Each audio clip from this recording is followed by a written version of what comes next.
Well, this week we're in Holland at Glory Carp Lake, and not fished in Holland for a while, and yeah, not in such cold conditions. It's really cold this week. It's a proper winter week's fishing, and well, there's plenty of carp here, so I'm told. I haven't seen any. We've done one night so far, no bleeps, but somewhere out there there's loads of lovely fish, scaly ones, and yeah, it's lovely. We're at the show, the big show, Den Bosch. It's the biggest carp show in Europe. We saw so many lovely people, had a great time, and now it's time to chill out, do a bit of fishing, catch some nice fish, and yeah, I love my winter fishing. They always mean so much in the winter, so I'm hoping we're going to see some lovely scaly mirrors, and yeah, hold them up for the camera. Yeah, winter, I mean, it's a special time of year. I think it is. It's so different. It takes a special type of angler, I think. You know, it doesn't suit everyone. Not everyone loves winter fishing. You can see by the lakes, you know, we're here alone today, and that tells its own story. In the summer, everyone wants to go carp fishing, you know, out in the sunshine, in the nice weather.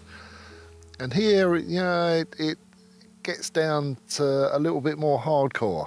You know, it's cold today, but you know, it means a lot. It means a lot to catch one in conditions like this. In the summer, you know, I mean, we were speaking a little while ago, earlier in the year, last year we were in Italy and catching lots of carp, and it was good fun. But after it, oh, it's another nice carp. It's another nice carp.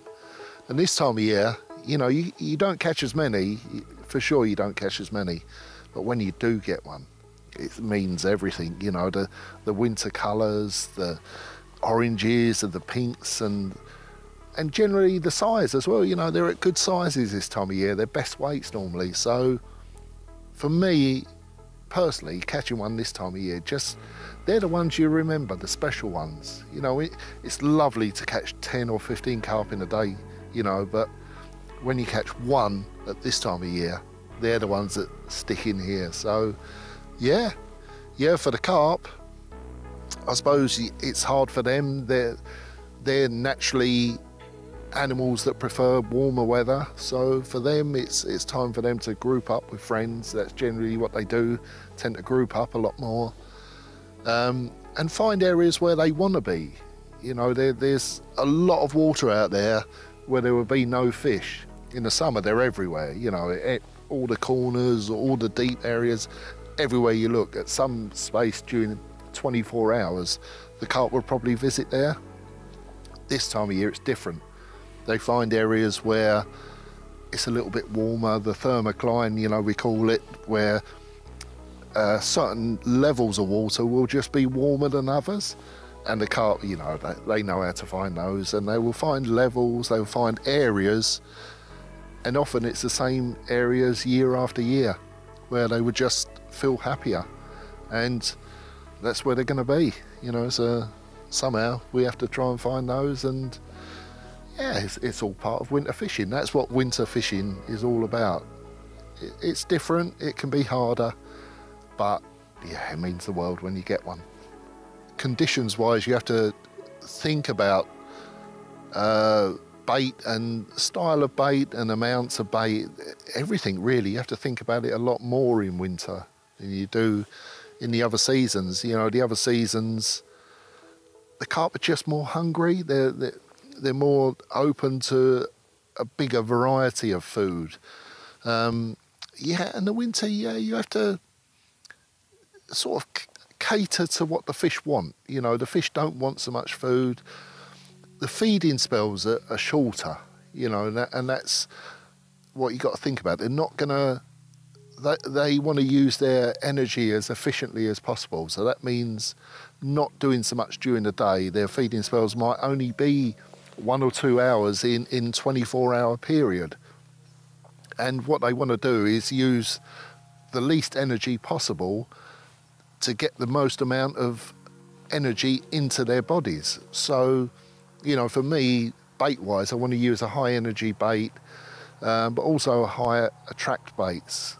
Most of the other seasons, it's all about food quality and amounts of fish meal style baits and that pellets. And winter time, less bait, smaller baits, and it's all about attraction and the energy that the fish can get back out of it. So, you know, for instance, the citrus, you know, I mean, the citrus is the ideal winter bait for me. But, you know, flavours and colours, getting the liquids in there, the boosters, the attractants, and the colours, you know, instead of the dull fish meals in the summer, which I love to use, the neutral colours. It's all about pinks and whites and yellows in the winter for me. So, yeah, it's about getting the bait noticed in colours and flavours, and also just giving them a bait that's going to give them the energy. And, you know, I know the citrus does that, which is, you can use it all year, but it's such a good winter bait. And, yeah, little amounts and in the right places at the right times. You know, I touched on the fact that the feeding spells will be shorter. A lot of the time it can be during the day. You know, summertime, it's that early morning period, it's always so good. Well, in winter, it can often be in the afternoon. You know, the last session I fished over December, over Christmas, the best feeding time was in the afternoon, between about 2 p.m. and 4 p.m. And that is the time when most people tend to redo their rods. You know, you see them at any country you go in the world, people, right, afternoon, redo the rods ready before dark. And if I'd done that there, I might have caught nothing, because that was the main feeding period. So, you know, you need to learn those small windows of opportunity, those small feeding periods, and have the rods in position before that, you know, whenever that may be. So, that, you know, that's an important point. But, you know, get the attraction out there, small baits, small little packages of high energy food, and get it out there at the right time. Yeah, I mean, it's an important part of, well, catching carp in the winter. You know, the carp do tend to, they are creatures of habit, you know, so quite often where they've been caught in the past in the winter is where they will be again. And, you know, I've touched on sort of water temperatures, and, you know, it can be depths as well. There's going to be big areas of water where they just don't want to be in the winter. So doing the homework, you know, is the major thing. Find out where they were caught last winter and the winter before, and it'll often build up a picture, and it will be, you know, similar swims, similar areas of the lake. And so, you know, that's it, the part of the fishing you can do before you get to the lake. You know, there's always certain conditions that the carp don't like on a lake. You know, cold winds, for instance. You know, in the summer you follow winds to get on the fish. In the winter it can be the other way around. If there's a cold north or northeasterly wind, it's so much better to fish on the back of that. So, you know, that's one thing that can move the fish in the winter, you know, cold winds. But otherwise, yeah, you know, they're more likely to be all together in not necessarily one area. They can be in 2 or 3 areas, but yeah, finding those areas is the key to catching carp in the winter. You know, just because you caught them everywhere in summer, it's not going to be like that in the winter. So yeah, do your homework, look at the conditions, and yeah, find those spots where they want to be in the winter. Not where you don't think you can bait areas and attract the fish, bring them to you. You have to go to them. You have to find where they are and then fish for them. You know, and that's a key point. Summertime, you can put beds of bait out and attract fish from all over the lake, but that's not going to happen in the winter.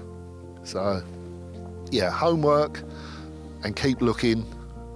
One sign in the winter might be all you need. You know, I've sat here today, we haven't seen a fish, but if I see one fish show, it's not going to be alone. There's going to be a lot more fish there. So yeah, keep looking, keep working, keep looking, And yeah, it's an old saying, but the harder you work, the luckier you get. My heart is pounding, but changing conditions. It's been so cold, ice this morning, all of a sudden a little bit of rain, a little bit of a change in pressure, and off it's gone. Deep water as well. Tried shallow, tried different depths. In the end, it was the deep one. Just shows you have to try, don't you? You have to try different things.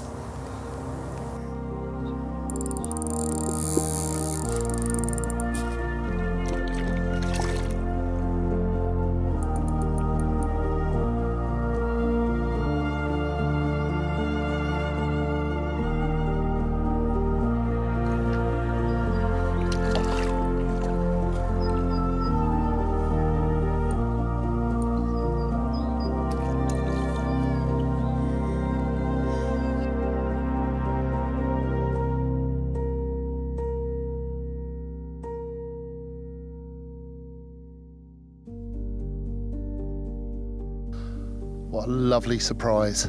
I'm so pleased with that one. You know, we said it probably would happen early afternoon if it was going to happen. That would be the feeding spell. Sure enough, early afternoon, and here we are, a lovely, pretty mirror carp on a cold winter's afternoon. Everything was white this morning. Ice, the van was full of ice, and it looked horrible, it was cold. We've had a slight change in conditions. We've had a bit of rain, a low pressure front moved in, and as soon as that happened, instantly we got a bite. It just shows you how little things can make a huge difference. But, you know, I put all the odds in my favour. We found where the fish were. They weren't in the shallows like we initially thought they would be. They were in deeper water. This one was from 6 metres. But yeah, on a little wafter, I got Max at Nash. I mean, at the show, we was at the Den Bosch show the weekend, and he kindly made me some lovely little wafter dumbbells, and I said I'll catch one on those, and here we are, Max. I've caught one on those, and yeah, it's not the biggest carp in the world, but I'm going to remember this one for a long, long time. You know, when the conditions are at their toughest, that's when they mean the most, and this one really does mean a lot. Really happy. Who knows, we might catch more yet, but if we don't, we've got this one. And I'm very, very happy.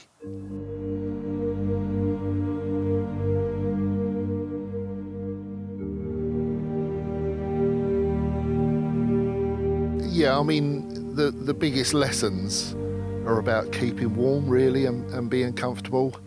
And I know it sounds an obvious one. It is obvious to keep warm, but it wasn't always like that, because, I mean, I've been fishing for carp more than 50 years now, and my first carp was a winter carp.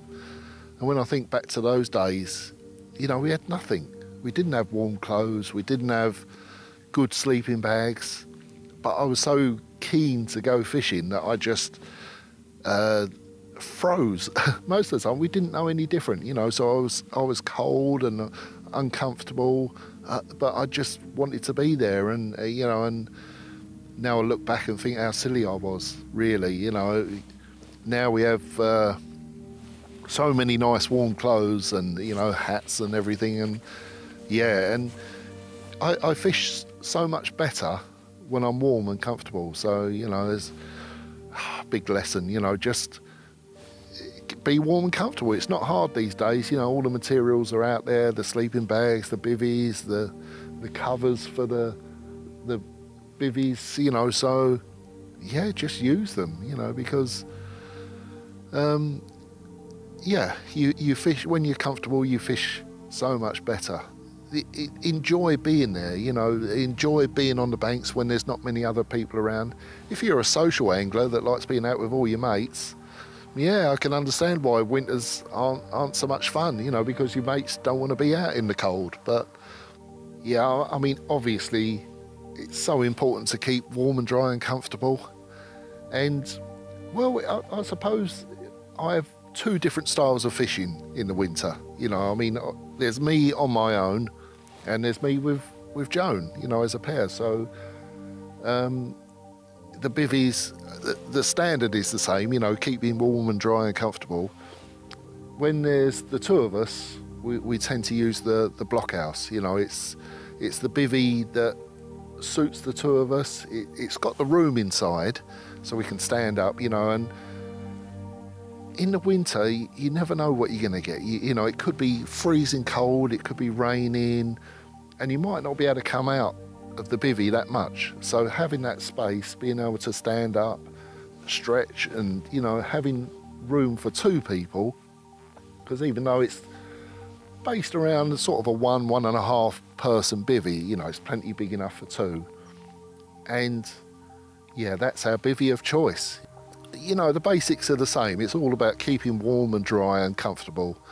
I suppose in general, I don't change much in my fishing, but I do change some things for winter fishing. It's one of the times of the year that I will sort of turn to pop-ups, and for a lot of the time, especially when I'm fishing over lots of bait in the summer, I tend to like try and match the baits. You know, they're feeding heavily on the bait, so why would I try and use something different to what they're feeding on? In winter, you're trying to make it as noticeable and as attractive as possible. So, you know, how do you do that? Well, you pop it up and make it bright and flavour it and make it, as, you know, stand out as much as you possibly can. And it's quite possible that the fish won't be that hungry. You know, there's times where they will have a feed up in winter, but they're rare. You know, so you might be just trying to get them to take that one bait. And if you've got, you know, a little spread of bait on the bottom, you might just have a couple of little handfuls of bait.